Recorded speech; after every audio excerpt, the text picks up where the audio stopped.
નમસ્કાર મિત્રો, જય દ્વારકાધીશ મિત્રો। અખાત્રીજના દિવસે સોના ચાંદીની ખરીદી કરવામાં આવે છે, પરંતુ આજે આપણે જોઈએ કે સોના ચાંદીના ભાવ એટલા બધા વધી ગયા છે કે દરેક વર્ગના લોકો આ દિવસે સોના ચાંદીની ખરીદી કરી શકે તેમ નથી। તો તે લોકોને કઈ વસ્તુની ખરીદી કરવી જોઈએ કે જેને સોનાની ખરીદી કર્યા બરાબર માનવામાં આવે છે અને જે આપણા ઘરમાં એટલી જ સુખ સમૃદ્ધિ લાવે છે જેટલું સોનું ચાંદી લાવે છે। તો મિત્રો, આજે એ વસ્તુ વિશે આજના વિડીયોમાં આપણે જાણીશું। આ વસ્તુઓ એવી છે કે જેની ખરીદી દરેક વર્ગના લોકો કરી શકે છે। તો એવી કઈ વસ્તુ છે કે જેની ખરીદી કરવાથી સોના ચાંદીની બરોબર માનવામાં આવે છે? તો એ જાણવા માટે વિડીયોના અંત સુધી જરૂરથી જોડાયેલા રહેજો અને બની શકે તો વિડીયોને બને તેટલો વધારે શેર કરજો અને કોમેન્ટમાં જય માં લક્ષ્મી અવશ્ય લખજો, જેથી કરીને માં લક્ષ્મીની કૃપા આપણા સૌ પર નિરંતર કોણે વરસતી રહે। તો સૌપ્રથમ આપણે એ જાણીએ કે અખાત્રીજ પર ખરીદી કરવાના સારા ચોઘડિયા અને સમય ક્યાં છે। આમ તો એવું માનવામાં આવે છે કે અખાત્રીજનો સમય એવો છે કે આ દિવસે સૂર્યોદયથી સૂર્યાસ્ત સુધી કોઈ પણ સમયમાં વસ્તુની ખરીદી કરી શકો છો। પરંતુ આ ઉપરાંત આપણે જો સારા ચોઘડિયામાં ખરીદી કરીએ તો તે વધુ ઉત્તમ માનવામાં આવે છે। અખાત્રીજ તારીખ 10 મે 2024ના રોજ છે। આ ચોઘડિયા નો સમય ગુજરાતના સમય પ્રમાણે છે, તેથી ગુજરાત બહાર રહેતા વ્યક્તિઓ માટે આ સમય થોડો આગળ પાછળ હોઈ શકે છે।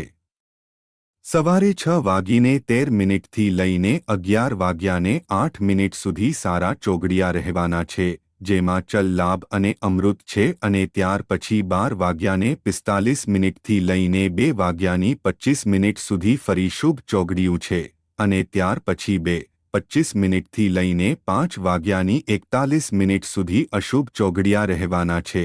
તો મિત્રો, હવે આપણે જાણીએ કે સોના ચાંદી સિવાય કઈ કઈ વસ્તુઓની ખરીદી કરવી જોઈએ કે જેને સોના ચાંદી બરોબર જ માનવામાં આવે છે।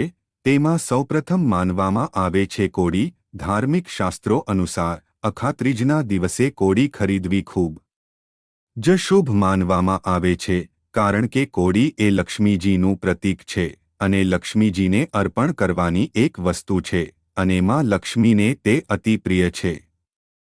એટલા માટે જ્યારે આપણે ધનતેરસની પૂજા કરીએ ત્યારે તેમાં પણ કોડી મૂકીએ છીએ, અને દિવાળીની પૂજા કરીએ અત્યારે પણ પૂજામાં ઓડિયો મૂકીએ છીએ। જો તમારા ઘરમાં પહેલેથી જ કોડીઓ હોય તો તેને મંદિરમાં રાખીને તેની પૂજા કરવી જોઈએ, અને કોડી ન હોય તો કોડીની ખરીદી આજના દિવસે અચૂક કરવી જોઈએ અને આજના દિવસે આપણા મંદિરમાં રાખીને તેની પૂજા કરવી જોઈએ। ત્યાર પછી એક લાલ કપડામાં વીંટીને તેને તિજોરીમાં રાખી દેવાની છે। આવું કરવાથી તમારી તમામ આર્થિક સમસ્યા એટલે કે ધન સંબંધિત સમસ્યા હશે તે થોડા જ સમયમાં દૂર થશે અને આપના ઘરમાં લક્ષ્મીજીનો વાસ થશે। ત્યાર પછીની બીજી વસ્તુ છે શ્રીયંત્ર। તેનાથી પણ આપણા ઘરમાં લક્ષ્મીજીની કૃપા બની રહે છે। આપણા ઘરમાં પહેલેથી જ શ્રીયંત્ર હોય તો બીજું શ્રીયંત્ર ખરીદવાની જરૂર નથી, તેને પૂજા સ્થાનમાં રાખીને તેનું પૂજન કરવું જોઈએ, શ્રી સ્તોત્રમનો પાઠ કરવો જોઈએ। આવું કરવાથી આપણા પર માં લક્ષ્મીની કૃપા બની રહેશે અને ધન સંબંધિત સમસ્યામાંથી છુટકારો મળે છે। ત્યાર પછી આવે છે ત્રીજી વસ્તુ। જ્યારે વિષ્ણુ ભગવાનની પૂજા હોય કે અન્ય કોઈ દેવી દેવતાઓની પૂજા હોય ત્યારે આપણે તેનો ઉપયોગ કરીએ છીએ। તેમાં ગંગાજળ ભરીએ છીએ અને પૂજા તથા આરતી પૂર્ણ થઈ જાય ત્યાર પછી આપણે આખા ઘરમાં છાંટીએ છીએ, જેનાથી આપણા ઘરમાં રહેલી નકારાત્મક શક્તિ દૂર થાય છે અને દેવી દેવતાઓનું આપણા ઘરમાં આગમન થાય છે। આ માટે દક્ષિણાવર્તી શંખને પણ ખૂબ જ શુભ માનવામાં આવ્યો છે, એટલે અખાત્રીજના દિવસે દક્ષિણાવર્તી શંખની ખરીદી કરવામાં આવે છે। જો તેને આપણે ઘરના મંદિરમાં રાખીએ તો તે વધુ ઉત્તમ છે, અને જો કદાચ આપણે પૂજા સ્થાનમાં રાખી શકીએ નહીં તો કોઈ એવી જગ્યાએ પણ રાખી શકો છો કે જ્યાં આપણે ધાર્મિક વસ્તુઓ રાખતા હોઈએ, અને આવા મહત્વના દિવસો આવે ત્યારે તેની પૂજા કરવાની છે। આમ કરવાથી આપણા ઘરમાં સુખ સમૃદ્ધિ બની રહે છે અખાત્રીજના દિવસે માટીના વાસણોની પણ ખરીદી કરવામાં આવે છે. માટીના વાસણોની કિંમત સોનાની સરખામણીમાં આપણે ગણિત ન શકીએ એટલી સસ્તી હોય છે, પરંતુ આજના દિવસે તેની ખરીદી કરવી સોના જેટલી જ એક સમાન માનવામાં આવે છે. એટલા માટે તમે આજના દિવસે માટીના કોઈ પણ વાસણ ખરીદી શકો છો, જેવા કે માટીનો ઘડો, માટીની ગોરી, માટીના નાના મોટા વાસણો, માટીની કોઈ પણ વસ્તુઓ ખરીદી શકો છો. ત્યાર પછી પાંચમી એવી વસ્તુ છે.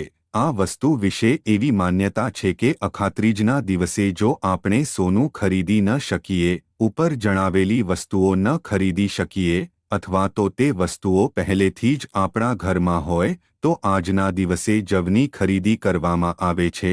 તમે કરિયાણાની દુકાનમાંથી તમારી ઈચ્છા મુજબ જવની ખરીદી કરી શકો છો. તેને સોના સમાન ગણવામાં આવે છે. આ દિવસે ખરીદી કરવામાં આવેલ જવને ભગવાન વિષ્ણુના ચરણોમાં અર્પણ કરવામાં આવે છે. લોકો આજના દિવસે વિષ્ણુ સહસ્ત્ર નામનો પાઠ કરતા જાય અને એક પાઠ પૂર્ણ થાય એટલે ભગવાનને એક જવ અર્પણ કરવામાં આવે છે.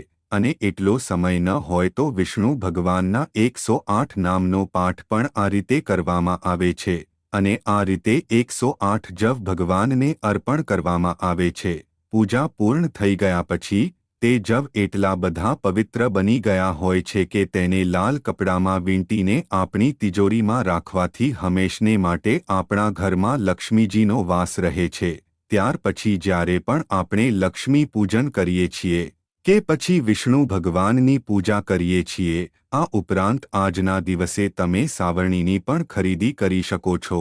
સાવરણીને પણ લક્ષ્મીજીનું પ્રતીક જ માનવામાં આવે છે.